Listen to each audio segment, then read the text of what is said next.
আপনি আপনার নামে যেটাই পছন্দ করেন, আমাদের রাসূলুল্লাহ সাল্লাল্লাহু আলাইহি ওয়াসাল্লামের নাম হচ্ছে মুহাম্মদ, সো আপনি এটা পছন্দ করতে পারেন মোহাম্মদ চৌধুরী, এরকম এম চৌধুরী বা এরকম একটা নাম আপনার হতে পারে। সেটা আমরা যদি আপনি বলেন তাহলে আমরা আপনি পরবর্তীতে আপনার যখন কাগজপত্র আপনার যেগুলো অফিসিয়াল প্রসিডিউর আছে সেগুলো আপনি করবেন ইনশাআল্লাহ। তবে আমরা আব্দুল্লাহ অথবা মুহাম্মদ হিসেবে প্রেফার করি। তো আপনি যদি বলেন তাহলে আমরা আনুষ্ঠানিকভাবে এটা বলতে পারি যে আপনার নামের কোনো একটা অংশে মুহাম্মদ থাকবে ইনশাআল্লাহ, থাকতে পারে। ওকে ওকে ফাইন, ঠিক আছে, আলহামদুলিল্লাহ আলহামদুলিল্লাহ। এখন আমরা ইনশাআল্লাহ আমরা এখন আনুষ্ঠানিকভাবে আমরা এখন শাহাদা পাঠ করব ইনশাআল্লাহ। আমি যেটা বলবো আপনি সেটা ইনশাআল্লাহ বলার জন্য চেষ্টা করবেন। আপনি বলেন আশহাদু আল্লা ইলাহা ইল্লাল্লাহু ওয়াহদাহু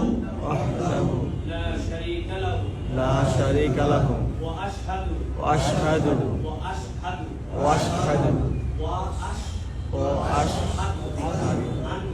আন্না মুহাম্মাদান আবদুহু ওয়া রাসূলুহু।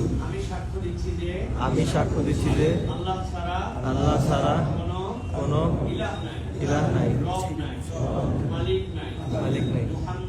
মুহাম্মদ সাল্লাল্লাহু আলাইহি ওয়াসাল্লাম সাক্ষ্য দিচ্ছি যে তার রাসূল এবং বান্দা।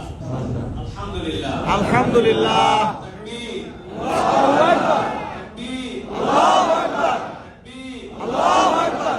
আলহামদুলিল্লাহ আলহামদুলিল্লাহ। আপনি আমাদের সকলের জন্য দোয়া করেন এখন যে আল্লাহ রাব্বুল আলামিন আমাদের সকলকে যেন হেদায়েত দেন।